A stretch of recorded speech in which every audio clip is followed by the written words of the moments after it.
So we're going to use wiggle wire channel on the high tunnels or greenhouse.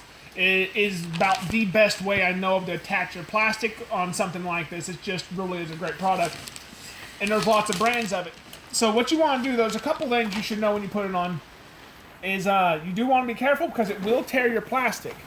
So hold your plastic down here. This is just a test sheet we're using on something else. So you would want at least 6 inches extra to hang down when you're done. You want to make sure of that on your actual building. Like I said, this is just a test sample we're doing here. So you hold it down, start your wire in, just like that. Now, as you continue this, you want to hold your plastic taut, but not too tight. Because if you hold it too tight, when this wire pushes in, it pulls, watch here, as that goes in, it pulls the plastic tighter. Because it is pushing the plastic into this channel and back into the back of the channel. So if you hold your plastic too tight, it will tear your plastic or cause kind of a stretch mark there that can then later on tear. So you want to just barely hold it tight, and you can kind of just get a feel for this as you go. You'll get better at it. Now, when you put it in, make sure you lift the wire over the edge of the channel. This is something that people have a tendency not to tell you on instructions with this stuff. And you just want to make sure you lift it and go all the way in before you release it. Because if you, I'll do it here because it's, like I said, it's a test piece. If you let snap, see that sound? That just put a small tear in the plastic. And so you do not want that snap sound at all. Go completely down, around the edge, then release. Go slow. If you go fast, you'll find yourself snapping around that edge and you'll be putting marks in your plastic the whole length. So just lightly hold it as you go. You can get quicker at this, but use your finger as a guide to push it in as you go. You want to make sure you continue not only pulling down, but pulling lengthwise on your building so you get tight as you go.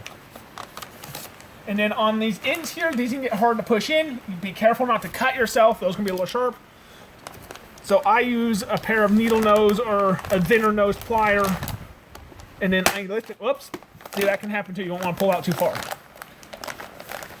So you just kind of want to hold that in. I forgot that. Hold that in with your finger, and then kind of bend this up and in. Another thing you want to do is when you start these wires, they have two directions. The end at the top or the end at the bottom. The ends on these, the ones I'm using, end the same way. If the end's on the bottom on this end, it'll be on the bottom on the other end. Make sure your end is on the bottom, because it can be very difficult when you finish a wire like that last one not to snap it at the ending.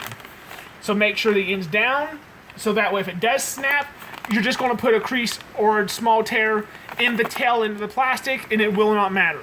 So that's another thing you're just going to want to watch. Some people say that the PVC coated wires are better because they don't tear stuff as easy.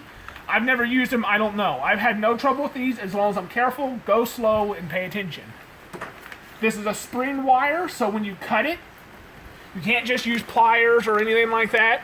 I recommend using, about 10 or 12-inch bolt cutters.